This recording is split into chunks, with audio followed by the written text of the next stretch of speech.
അസ്സലാമു അലൈക്കും വറഹ്മത്തുള്ളാഹി.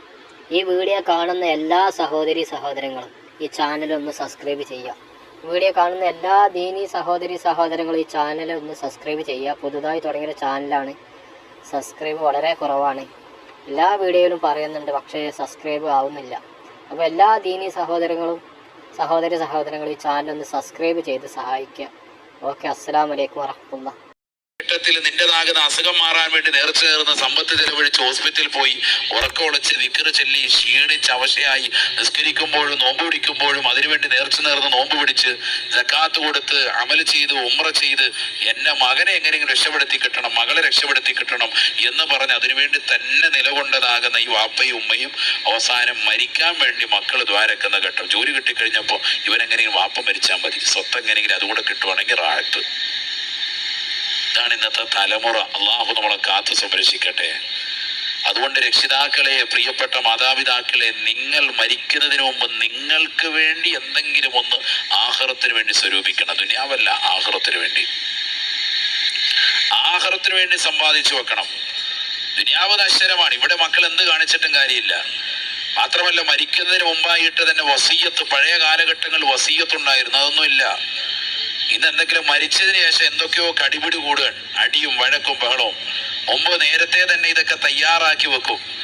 ഞാൻ അടുത്ത സെക്കൻഡിൽ മരിക്കേണ്ടവനാണെന്നുള്ള ചിന്തയുള്ള ഏതൊരു രക്ഷിതാവും അവരൊരല്പ സ്വല്പം കഴിയുമ്പോൾ 40 കഴിയുമ്പോഴത്തേക്ക് തന്നെ അവരിതൊക്കെ വിൽപ്പത്രം റെഡിയാക്കി തയ്യാറാക്കി വെക്കണം. അതാണ് വേണ്ടത്. ഇസ്ലാമിക നിയമമാണത്. ഇന്നത് ഇതൊക്കെ ഇന്ന വ്യക്തികൾക്ക് ഇസ്ലാമിക നിഷ്ഠപ്രകാരം ഒരു ആലിമിന്റെ സഹായം തേടിക്കൊണ്ട് കൃത്യമായി അടയാളപ്പെടുത്തി കൊടുക്കൻ, വഴക്കില്ലാത്ത, പ്രശ്നമില്ലാത്ത. ഇനി അതല്ല, നേരത്തെ തന്നെ ഓഹരി ജീവിതത്തിൽ വെച്ചു കൊടുത്താൽ തന്നെ നിന്റെ സ്വത്ത് പൂർണ്ണമായി നീ മറ്റുള്ളവർക്ക് വീതിച്ചു കൊടുക്കാതിരിക്കൻ. നിനക്കൊരു ഓഹരി വേണം. കാരണം ഇന്ന് എത്രയോ സിനിമാ നടന്മാരും വലിയ രാഷ്ട്രീയ പ്രമുഖരുമൊക്കെ അടക്കം ഇന്ന് കടക്കുന്നത് വൃദ്ധസദനങ്ങളിലാണ്. മനസ്സിലാക്കണം. എത്ര ആളുകളുണ്ട്. അള്ളാഹു നമ്മളെ കാത്തു സംരക്ഷിക്കുമാറാവട്ടെ. ഒരാൾ തിരിഞ്ഞു നോക്കാനില്ല. മക്കൾ സ്വത്തെല്ലാം എഴുതി കഴിയുമ്പോഴത്തേക്ക് നേരെ കൊണ്ടുപോയിട്ട് വൃദ്ധസദനത്തിലേക്ക് തള്ളിയിടാൻ. അവിടെ കിടന്ന് മരണപ്പെട്ടു പോകുന്ന എത്ര ആളുകൾ, ആരും നോക്കാനില്ല. ആ വൃദ്ധസദനങ്ങൾ കുളിപ്പിക്കുന്നതോ അന്യ സ്ത്രീകൾ. ഇന്ന് വരെ ഒരു പരസ്ത്രീയുടെ കൈക്ക് പിടിക്കാത്ത പ്രിയപ്പെട്ട പിതാവിനെ, അല്ലെങ്കിൽ ഒരു പരപുരുഷന്റെ ശരീര കരസ്പർശമേൽക്കാത്ത പ്രിയപ്പെട്ട മാതാവിനെ കുളിപ്പിക്കുന്നതൊക്കെ മറ്റ് ആളുകളാണ്. വൃദ്ധസദനങ്ങളിൽ നഅൂദുബില്ല. അവരുടെ മാനസികമാകുന്ന വിഷമവും പ്രയാസവും എത്ര വലുതായിരിക്കും. ഈ ശാപമൊക്കെ നമ്മൾ എവിടെ കൊണ്ട് തീർക്കും? അള്ളാഹു നമ്മളെ കാത്തു സംരക്ഷിക്കട്ടെ. അതുകൊണ്ട് ശരിക്കും ശ്രദ്ധിക്കണേ, നല്ലതുപോലെ ശ്രദ്ധിക്കൻ. ആഖിറത്തിന് വേണ്ടി സമ്പാദിക്കൻ. ദിക്റും സ്വലാത്തും ഒക്കെ നമ്മൾ നമുക്ക് വേണ്ടി ചെയ്തു വെക്കണം. ഒരു വ്യക്തി 70,000 തഹ്ലീൽ ചൊല്ലി സ്വന്തം കാര്യത്തിന് വേണ്ടി നിയ്യത്ത് ചെയ്ത് മാറ്റിവെച്ചാൽ തന്നെ ഇൻഷാ അല്ലാഹ് അവന് വലിയ വിജയം അള്ളാഹു നൽകും. അള്ളാഹു തൗഫീഖ് നൽകട്ടെ. ലാ ഇലാഹ ഇല്ലല്ലാഹ്. ഖബർ ജീവിതത്തിലും മഹ്ശറയിലും ഒക്കെ അത് കണ്ടറിയാൻ പറ്റും. സൂറത്തുൽ ഇഖ്ലാസ് 1,00,000 നാം ഓരോരുത്തരും നമുക്ക് വേണ്ടി ചെയ്തു തീർക്കണം. മനസ്സിലാകുന്നുണ്ടോ? ഞാൻ ഓതി ഉസ്താദ് എല്ലാ നിസ്കാരത്തിലും കുൽഹുവല്ല ഓതി നിസ്കരിക്കുന്നത്, അതല്ല ഈ പറയുന്നത്. സെപ്പറേറ്റ് കുൽഹുവല്ല 1,00,000 നമ്മൾ ഓരോരുത്തർക്കും നമുക്ക് വേണ്ടി ചെയ്തു വെക്കണം. ഇപ്പൊ ഫ്രീ ആണ്, നമുക്ക് ഒഴിവ് കിട്ടുന്ന സമയങ്ങളുണ്ട്. മറ്റെല്ലാ ജോലി തിരക്കുകളും മാറ്റിവെച്ച് കിട്ടുന്ന സമയത്ത് ദിക്ർ തന്നെ. വെറുതെ ഫനായും പ്രസാദും പറഞ്ഞ് ദുനിയാവിന് വേണ്ടി കഴിഞ്ഞാൽ നാളെ ഖബറിൽ പോകുന്നുള്ള കാര്യം ഉറപ്പാണ്. അതാ ഞാൻ ആദ്യം പറഞ്ഞത്. എല്ലാവരും ഐക്യപ്പെട്ട വിഷയമാണ് മരണം. ഖബറിൽ പോകുന്നുള്ള കാര്യം ഉറപ്പാണ്. അവിടെ രക്ഷപ്പെടണമെങ്കിൽ ഇവിടെ എന്തെങ്കിലും പണിയെടുക്കണം. പണി ഇതാണ്. അദ്ദുന്യ മസ്റഅത്തുൽ ആഖിറ. ആഖിറത്തിലേക്കുള്ള കൃഷിയിടമാണ് ദുനിയാവെന്ന് നബി മുഹമ്മദ് മുസ്തഫ. കൃഷി ഇതാ. തസ്ബീഹ്, തഹ്ലീൽ, ദിക്ർ, സ്വലാത്ത്, ഖുർആനോത്ത്, അത് തന്നെ, വേറൊന്നും വേണ്ട. നബിയുനാ റസൂലുള്ളാഹി സ്വല്ലല്ലാഹു അലൈഹി വസല്ലം തങ്ങൾ പറയുകയാണ്, ഇന്ന ഹാദിഹിൽ ഖുലൂബ തസ്തഊ കമാ യസ്തഉൽ ഹദീദ്. നബിയുനാ റസൂലുള്ളാഹി സ്വല്ലല്ലാഹു അലൈഹി വസല്ലം തങ്ങൾ ഉറപ്പെടുത്തുകയാണ്, സ്വഹാബ ഈ ഹൃദയങ്ങൾക്ക് കറ പിടിക്കുമോ സ്വഹാബ. ഇന്ന ഹാദിഹിൽ ഖുലൂബ യസ്തഊ. ഈ ഹൃദയങ്ങൾക്ക് കറ പിടിക്കും സ്വഹാബ കമാ തസ്തഉൽ ഹദീദ്. ഇരുമ്പുകൾക്ക് ക്ലാവ് പിടിക്കുന്നത് പോലെ, കറ പിടിക്കുന്നത് പോലെ മനുഷ്യന്റെ ഹൃദയത്തിന് കറ പിടിക്കും സ്വഹാബ. ഫഖാല സഹാബത്തു, ഉടനെ സഹാബത്ത് അല്ലാഹുവിന്റെ റസൂലിനോട് ചോദിക്കുകയാണ്, യാ റസൂലല്ലാഹ് വമാ ജിലാഉഹാ, ഇരുമ്പുകൾക്ക് തുരുമ്പ് പിടിച്ചാൽ അത് മാറ്റിയെടുക്കാൻ ഞങ്ങൾക്കറിയാം റസൂലേ, അത് മാറ്റാനുള്ള പണികൾ ഞങ്ങൾ പഠിച്ചിട്ടുണ്ട് ഹബീബേ. എന്നാൽ മനുഷ്യന്റെ ഹൃദയത്തിന് കറ പിടിച്ചാൽ അതെങ്ങനെയാണ് തെളിച്ചെടുക്കുക ഹബീബേ? അല്ലാഹുവിന്റെ റസൂൽ ഉടനെ പറയുകയാണ്, രണ്ട് കാര്യങ്ങൾ കൊണ്ട് സാധിക്കും സഹാബ. ഒന്ന് ദിക്റുൽ മൗത്ത്, അവനവന്റെ സ്വന്തം മരണത്തെ കുറിച്ചുള്ള ചിന്തയാ. അടുത്ത സെക്കൻഡിൽ ഞാൻ മരിക്കുമെന്നുള്ളതാകുന്ന ചിന്ത ഓരോ മനുഷ്യന്റെ ഹൃദയത്തിലും ഉണ്ടായാൽ അവന്റെ ഹൃദയം വെട്ടിത്തിളങ്ങുമെന്ന് നബിയുനാ റസൂലുള്ളാഹി. രണ്ടാമതായി റസൂലുള്ളാഹി പറയുകയാണ്, വതിലാവത്തുൽ ഖുർആൻ, പരിശുദ്ധമായ ഖുർആനിന്റെ പാരായണമാണ്. പ്രിയപ്പെട്ട മുസ്ലിം ചെറുപ്പക്കാരാ, സഹോദരാ, സഹോദരി, മദ്രസയിൽ ഖുർആൻ ഓതാൻ വൃത്തിയായി പഠിച്ചതായ മക്കളല്ലേ? എത്ര ഖത്മുകളാണ് നിങ്ങൾ ഓതി തീർത്തത്? 30 വയസ്സുള്ളവരില്ലേ? 40 കഴിഞ്ഞവരില്ലേ? 20 അതിന് താഴോട്ട് പ്രായമുള്ളതായ മക്കളില്ലേ? ഖുർആൻ വൃത്തിയായി പാരായണം ചെയ്യാൻ അറിയുന്നതായ പ്രിയപ്പെട്ട മക്കളെ, രക്ഷിതാക്കളെ, എത്ര ഖത്മുകൾ നാം പാരായണം ചെയ്തു? അല്ലാഹുവിന്റെ റസൂൽ പറയുകയാണ്, ഹൃദയത്തിന് തിളക്കം വേണോ? മാറ്റുകൂട്ടണോ? ഹൃദയത്തിന്റെ കരകളിൽ നിന്ന് ഹൃദയത്തെ സ്ഫുടം ചെയ്തെടുക്കണോ? ഖുർആനിന്റെ പാരായണം കൊണ്ട് സാധ്യമാണെന്നും നബിയുനാ റസൂലുള്ളാഹി സ്വല്ലല്ലാഹു അലൈഹി വസല്ലം. നമ്മൾ എവിടം വരെ ഓതി? ഒരു ഖത്ത് ഓതിയിട്ടുണ്ടോ? ഒരു ഖത്തുമ തുടക്കം മുതൽ അവസാനം വരെ ഓതി എത്ര ആളുകളുണ്ട്? കൈയുറത്തണ്ട, ഒന്ന് ചിന്തിച്ചാൽ മതി. എത്ര ചെറുപ്പക്കാരുണ്ട് ഖുർആൻ കൈകൊണ്ട് തൊടുന്നതേ ഇല്ല? ഇന്നത്തെ ജനറേഷൻ അള്ളാഹു നമ്മളൊക്കെ ആക്കട്ടെ. പള്ളിയിലെത്തി വെള്ളിയാഴ്ച 10 കോല് പോലെ അവന്റെ ടാബ് എടുത്ത് ഫ്രണ്ടി വെക്കാണ്, മൊബൈല്, എന്നിട്ട് അതുമേലിരുന്ന് ഖുർആൻ ഓതുന്നു. അള്ളാഹു നമ്മളൊക്കെ ആക്കട്ടെ. മൊബൈലിലുള്ള ഖുർആൻ യഥാർത്ഥ ഖുർആൻ അല്ല, അതൊരു PDF ഫയല് പോലെയാണ്. മനസ്സിലാകുന്നില്ല. അതുകൊണ്ടാണ് ഈ മൊബൈലിലുള്ള ഖുർആനും വെച്ചുകൊണ്ട് ബാത്റൂമിൽ പോകൽ അനുവദനീയമാക്കിയത് പണ്ഡിതന്മാർ. ഇത് യഥാർത്ഥ മുസാഫ് അല്ല. യഥാർത്ഥ മുസാഫ് അപ്പുറത്തിരിപ്പുണ്ട്, തൊട്ടടുത്തിരിക്കുക അലമാരിയിൽ, പള്ളിക്കകത്ത് എടുക്കൂല. മൊബൈലിനകത്ത് എല്ലാവരും സാധ്യം മൗലൂദ്, റാത്തീബ്, കുത്തുബിയത്ത് എല്ലാം ഇതിനകത്തുണ്ട്. റായത്ത് പോണ്ടി എടോ, കുത്തുബിയത്തെ മൗലൂദൊക്കെ അതിൽ ഒതുക്കോ, വിഷയമുള്ള കേസല്ല. ഖുർആന്റെ കോപ്പി തന്നെ എടുത്തിട്ട് അത് കൈപിടിച്ച് ഓതുന്നതിലാണ് ബർക്കത്ത്. അള്ളാഹു തൗഫീഖ് തരട്ടെ. മറ്റേത് തൂക്കിയിട്ടുണ്ട് എങ്ങോട്ടും പോകാം, ടോയ്ലറ്റിനുള്ളിൽ പോകാം, വിഷയമില്ല. ഖുർആനിലെ മൊബൈൽ ഒറിജിനൽ എന്തല്ല? ഖുർആനായി മൊബൈലിലുള്ള ഖുർആൻ ഒറിജിനൽ എന്തല്ല? ഖുർആൻ അല്ല എന്നാണ് പണ്ഡിതന്മാർ പറഞ്ഞത്. ഏതുപോലെയാണത്? നമ്മളൊരു കണ്ണാടിയുടെ മുന്നിൽ നമ്മൾ നിന്ന് മുഖം നോക്കുമ്പോൾ കണ്ണാടിക്കുള്ളിൽ നമ്മൾ എന്തൊക്കെയാണോ നമ്മളെ കാണാൻ പറ്റും. ഈ കണ്ണാടിക്കുള്ളിൽ കാണുന്ന നീ യഥാർത്ഥ നീയാണോ? അല്ല, നിന്റെ എന്താണ്? ഒരു പ്രതിബിംബമാണ് അതിനുള്ളിൽ കാണുന്നത്. എന്നതുപോലെ ഖുർആനിൽ, ഈ മൊബൈലിലുള്ളതാകുന്ന ഖുർആൻ ഒരിക്കലും എന്തല്ല?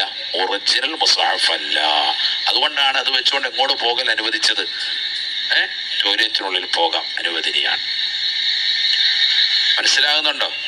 അതുകൊണ്ട് തന്നെ അതിലല്ല നോക്കി ഓതേണ്ടത്. നമ്മൾ അത്യാവശ്യ ഘട്ട, ഉദാഹരണത്തിന് ബസ്സിലാണ്, ട്രെയിനിലാണ്, കാറിലാണ്, നമുക്ക് പെട്ടെന്നൊന്നും പറ്റുന്നില്ല, ഖുർആൻ കിട്ടിയില്ല, അപ്പോൾ വിഷയമല്ല.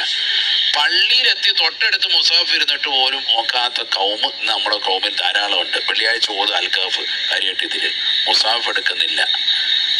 അത് വലിയ വിഷയമാണ്. മുസാഫ് എടുക്കണം, അത് നമ്മുടെ നെഞ്ചത്തോട് ചേർത്ത് പിടിക്കണം, പതുക്കെ അതിൻ്റെ താളുകൾ മറക്കണം, അതിൽ നോക്കണം, അതിൽ ഓരോ വരിയും നോക്കുന്നതിൽ കണ്ണിന് കുളിർമ.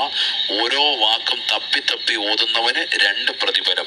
വല്ലദീ യതകഅകഉ ലഹു അജ്റാൻ ശഫീഉനാ റസൂലുള്ളാഹി. വിക്കി പ്രയാസപ്പെട്ട് പോകുന്ന ആളുകളുണ്ട് ചിലർ. നമ്മളിങ്ങനെ മാറിയെന്ന് കളിയാക്കും. അവന് 2 കൂലിയാണെന്ന് നബി മുഹമ്മദ് മുസ്തഫ. ഒരു പേജ് ഓതിയാൽ മതി, ഒരുപാടൊന്നും ഓതണ്ട. പക്ഷെ ഖുർആൻ ഓതാതെ ഒരു ദിവസം പോകാൻ പാടില്ല.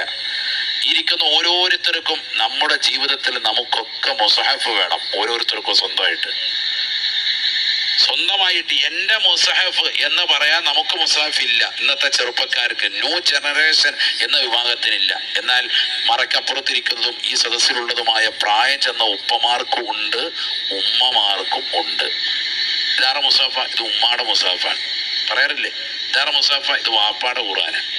എന്നാ മോൻ്റെ ഖുർആനാ? മോന് ഖുർആനില്ല, മോന് നല്ല സിനിമാ പാട്ടിരിപ്പുണ്ട്, വേണേ വെച്ച് തരാം. അള്ളാഹു നമ്മളെ കാക്കട്ടെ. മോൻ്റെ കയ്യിൽ വേറെ സാധനങ്ങളായിരിക്കുന്നു, കണ്ടു കഴിഞ്ഞാൽ ബോധം പോവും, ബോധവും പോവും. അള്ളാഹു നമ്മളെ കാക്കട്ടെ. അതാണ് നമ്മുടെ അവസ്ഥ. തങ്ങൾ ഹൃദയത്തിന് മാറ്റുകൂട്ടാൻ അള്ളാന്റെ റസൂല് പഠിപ്പിച്ചതായ അധ്യാപനമാ. ഒന്ന് ഖുർആൻ ഓത്താണ്, പാരായണമാണ്. ഇന്നത്തെ തലമുറകൾ കുറഞ്ഞു പോയില്ലേ, പാരായണം നശിച്ചു പോയില്ലേ. യാസീൻ തന്നെ ഓതാത്തതാകുന്ന എത്ര ആളുകളാണ്, ചെറുപ്പക്കാരാണ്. മരണപ്പെട്ട വ്യക്തിക്ക് വേണ്ടി മാത്രമല്ല, ജീവിച്ചിരിക്കുന്ന മനുഷ്യ നിനക്ക് വേണ്ടിയും നീ ഖുർആൻ ഓതണേ. പരിശുദ്ധമായ ഖുർആനിലെ സൂറത്ത് യാസീൻ ഖൽബുൽ ഖുർആനാണ്, ഖൽബുൽ ഖുർആനാണ്. ഹബീബനാ റസൂലുള്ളാഹി സ്വല്ലല്ലാഹു അലൈഹി വസല്ലമ തങ്ങൾ എല്ലാ ദിവസവും പ്രഭാതത്തിലും പ്രദോഷത്തിലും പാരായണം ചെയ്തിരുന്നതായ സുത്തമല്ലേ ഇന്നത്തെ തലമുറകൾ അന്യമാക്കി കളഞ്ഞില്ലേ. സൂറത്തുൽ മുൽക്ക് ഓതാത്ത എത്രയെത്ര ചെറുപ്പക്കാരാണ് സഹോദരങ്ങളാ. ഓതിയാൽ ഖബറിൽ ജീവിതം സുനിശ്ചിതമാണെന്ന് അറിയാവുന്ന വ്യക്തികൾ പോലും അത് പാരായണം ചെയ്യാതെ നഷ്ടപ്പെടുത്തി കളഞ്ഞില്ലേ. ദാരിദ്ര്യ നിർമാർജനത്തിന് വേണ്ടി മുത്തുനബി ഇബ്നു മസ്ഊദ് റളിയല്ലാഹു അൻഹുടക്കമുള്ള സഹാബത്തിന് ലോകത്തിന് പഠിപ്പിച്ചു കൊടുത്തതാകുന്ന സൂറത്തുൽ വാഖിയ ഈ സമൂഹം തള്ളിക്കളഞ്ഞില്ലേ. ദാരിദ്ര്യം നമ്മുടെയൊക്കെ കൂടെ പിറപ്പുകളായി വന്നു ചേർന്നില്ലേ. സൂറത്തുൽ വാഖിയ ആരാ ഓതിയത്? ഇന്നത്തെ ദിവസം ഓതിയവരാരാണെന്ന് ചോദിച്ചാൽ എത്ര പേർക്ക് കൈയുയർത്താൻ പറ്റും? കൈയുയർത്തണ്ട, ചിന്തിച്ചാൽ മതി. ഞാൻ ആരെ ഇൻസൾട്ട് ചെയ്യാനില്ല. അല്ലാഹു നമ്മളെ സാലിഹ്യങ്ങൾ ചേർക്കട്ടെ. ഇല്ല, വളരെ കുറവാണ്, എനിക്കറിയാം. വളരെ കുറവായിരിക്കും, ഉണ്ടാവും, വളരെ കുറവായിരിക്കും. സൂറത്തുൽ മുൽക്ക് പാരായണം ചെയ്യുന്നില്ല, ഒക്കെ അറിയാം. ഖബറ് ജീവിതം സുഖം കിട്ടാനൊക്കെയാണെന്നൊക്കെ അറിയാം. യാസീൻ വളരെ റാഹത്താണ്, ഖുർആന്റെ ഹൃദയമാണെന്ന് അറിയാം, പക്ഷെ ഓതലില്ല. അവിടെയാണ് വിഷയം. എല്ലാം പഠിച്ചു വെച്ചിരിക്കുക. നമ്മളെ മലബാറിലുള്ള ആളുകൾക്കെല്ലാം ഒരു അള്ളാഹു നൽകിയിരിക്കുന്ന തൗഫീഖ്, ഖുർആൻ നല്ല വൃത്തിക്ക് ഓതും. എൻ്റെ മോനെ ഉസ്താദെ നല്ലപോലെ ഖുർആൻ ഓതും. ഓതിയോ? ഇന്ന് വരെ ഒരു ഹത്തും ഓതിയിട്ടില്ല. എല്ലാം പഠിച്ചു വെച്ചിട്ടുണ്ട്. എന്നാൽ മറ്റ് ജില്ലകളിലും മറ്റു ഭാഗങ്ങളിലൊക്കെ ഉള്ളവർക്ക് ഓതാൻ അറിയാത്തതിന്റെ വിഷമം, അവരതിന്റെ സങ്കടത്തിലിരിക്കുക. നമുക്ക് നല്ല ഓതാൻ അറിയാം, കണ്ണിന് കാഴ്ചയുണ്ട്, കാതിന് നല്ലതുപോലെ കേൾവി ശക്തിയുണ്ട്, എല്ലാ അവയവങ്ങൾക്കും ഒരു കുഴപ്പമില്ല, എന്നിട്ടും സൗകര്യങ്ങളും ഉണ്ട്, എന്നിട്ടും ഓതൂല. ഒരു 10 പേജ് വേണ്ട, ഒരു പേജ് ഡെയിലി ഒന്ന് ഓതിക്കൂടെ? അതിനൊരു ഹൈർ എത്രയാ! സുബ്ഹാനല്ലാഹ്. അള്ളാഹു തൗഫീഖ് നൽകട്ടെ. അള്ളാഹുവേ തൗഫീഖ് നൽകണേ അല്ലാ, നീ തൗഫീഖ് നൽകണേ അല്ലാ. നബിയാ റസൂലുള്ളാഹി സ്വല്ലല്ലാഹു അലൈഹി വസല്ലമ തങ്ങളുടെ അടുക്കൽ വന്നുകൊണ്ട് ഒരു സഹാബിയോട് ചോദിക്കുകയാണ്, യാ റസൂലല്ലാഹ്, നബിയേ നബിയേ, അയ്യുൽ അമാലി അഹബ്ബു ഇലല്ലാഹ്, അല്ലാഹുവിന് ഏറ്റവും ഇഷ്ടപ്പെട്ടതായ അമലേതാണ്? അല്ലാഹുവിന്റെ റസൂൽ ഉടനെ മറുപടി നൽകുകയാണ്, അൽ ഹാലു വൽ മുർതഹീൽ, ഹാലും മുർതഹീലുമാണ്. സ്വഹാബത്ത് ചോദിക്കുകയാണ്, വമൽ ഹാലു വൽ മുർതഹീൽ യാ റസൂലല്ലാഹ്, നബിയേ നബിയേ, എന്താണ് ഹാലെന്ന് പറഞ്ഞാൽ, എന്താണ് മുർതഹീൽ എന്ന് പറഞ്ഞാൽ? ഹബീബായ റസൂലുള്ളാഹി സ്വല്ലല്ലാഹു അലൈഹി വസല്ലമ തങ്ങൾ മറുപടി നൽകുകയാണ്, ഇദാ ഖതമ ഖതമതൻ ഇസ്തഅനഫ ഖതമതൻ ഉഖറാ. പരിശുദ്ധമായ ഖുർആനിന്റെ തുടക്കം മുതൽ അവസാനം വരെ പാരായണം ചെയ്തിട്ട് വീണ്ടും തുടങ്ങി വെക്കുന്ന പ്രവർത്തനമാണ്. സൂറത്തുൽ ഫാത്തിഹ മുതൽ സൂറത്തുൽ നാസ് വരെ ഖത്മ പൂർത്തീകരിച്ചിട്ട് വീണ്ടും ഫാത്തിഹ കൊണ്ട് തുടങ്ങി വെക്കുന്ന പ്രവർത്തനമില്ലേ? അഥവാ കറാത്ത് മറാത്ത് ആവർത്തിച്ച് ഖുർആൻ ഖത്മ തീർക്കുന്ന അമലില്ലേ? അല്ലാഹുവിന് ഏറ്റവും ഇഷ്ടപ്പെട്ട അമലാണ് സ്വഹാബ, അല്ലാഹുവിന് ഏറ്റവും പ്രിയമുള്ള അമല. അല്ലാഹുവിന്റെ റസൂൽ പറഞ്ഞില്ലയോ, യുദ്ഫഉൻ മുസ്തമിൽ ഖുർആൻ ബൽവ ദുനിയാ വഅൻതാരിൽ ഖുർആൻ ബൽവൽ ആഖിറ. പരിശുദ്ധമായ ഖുർആൻ പാരായണം ചെയ്യുന്നത് തന്റെ പ്രിയപ്പെട്ട മക്കളിൽ നിന്ന് ഇശാ പിന്നിടയിൽ നിന്ന് മക്കളിൽ നിന്ന് ചെറുമക്കളിൽ നിന്ന് ഓർ പാരായണം ചെയ്യപ്പെടുന്ന ഖുർആൻ അത് കേൾക്കുന്നതായ രക്ഷിതാവേ, കേൾക്കാൻ താല്പര്യപ്പെടുന്നവരെ, ഖുർആനിന്റെ വചനങ്ങൾ കേൾക്കുന്നവരെ, അല്ലാഹു സുബ്ഹാനഹു വ തആല ദുനിയാവിലെ ബലാ മുസീബത്തുകളെ തൊട്ട് കാക്കുകയാണ്. വഅൻതാലിൽ ഖുർആനി ബൽ വൽ ആഖിറ. പരിശുദ്ധമായ ഖുർആൻ പാരായണം ചെയ്തതായ ആളുകളെ, ഖുർആൻ പാരായണം ചെയ്യാൻ താല്പര്യത്തോടുകൂടി ഖുർആൻ എടുത്തുകൊണ്ട് കിബില കവിയുമായിരുന്നു കൊണ്ട് ഖത്മ തീർക്കാൻ താല്പര്യപ്പെടുന്നവരെ, ഖുർആനിന്റെ അകത്തളങ്ങളിലേക്ക് അതിന്റെ ആഴങ്ങളിലേക്ക് ചിന്ത വെച്ചുകൊണ്ട് പാരായണം ചെയ്യുന്നവരെ, വഅൻതാലിൽ ഖുർആനി ബൽ വൽ ആഖിറ. ആഖിറത്തിലെ ബലാ മുസീബത്തുകളെ തൊട്ട് അല്ലാഹു അവരെ സംരക്ഷിക്കുകയാണ്. അൽഹംദുലില്ലാഹ്. നമ്മുടെ മക്കളെ പരിശുദ്ധമായ ഖുർആനിന്റെ വഴിത്താരയിലേക്ക് പറഞ്ഞു വിടണേ.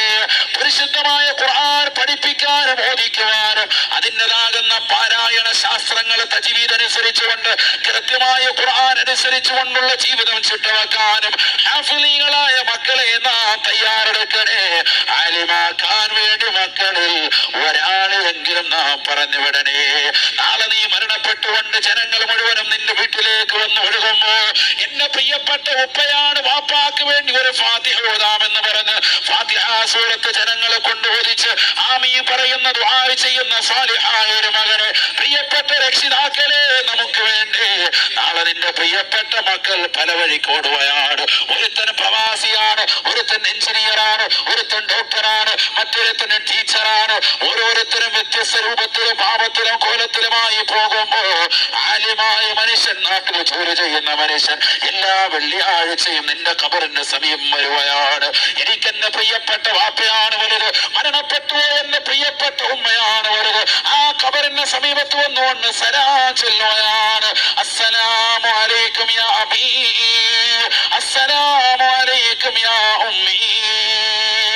എനിക്കെന്നെ പ്രിയപ്പെട്ട പിതാവേ, രക്ഷിതാവേ, എന്റെ ജീവിത കാലഘട്ടങ്ങളിൽ സർവ്വതും നൽകിക്കൊണ്ട് എന്നെ പോറ്റി വളർത്തിയ പ്രിയപ്പെട്ട മാതാവേ, നിങ്ങൾക്കിതാ സലാം. പ്രിയപ്പെട്ട വാപ്പ, നിങ്ങൾക്കിതാ സലാം. യാസീൻ ഓതുകയാണ്, സൂറത്തുൽ മുൽക്ക് ഓതുകയാണ്, സജദ ഓതുകയാണ്. ഖബറിന്റെ സമീപത്തിരുന്നു കൊണ്ട് പടച്ചറപ്പിലേക്ക് പൊട്ടിക്കരഞ്ഞ് ദുആ ചെയ്യുകയാ. അല്ലാഹുവേ, പടച്ചറപ്പേ, എനിക്ക് താങ്ങായി തണലായി വർത്തിച്ച എന്റെ പ്രിയപ്പെട്ട പിതാവിന്റെ മാതാവിന്റെ ഖബർ നീ വിശാലമാക്കണേ അല്ലാഹ്. ആദരവായ പ്രവാചകനെ പഠിപ്പിച്ചതാകുന്ന ചര്യ അവനറിയാം, അവനറിയാം. ഹബീബായ നബിതങ്ങൾ പറഞ്ഞതല്ലേ, മൻസാറ ഖബറ അബവൈഹി ഫീ യൗമിൽ ജുമുഅ ഔ ലൈലത്തിൽ ജുമുഅ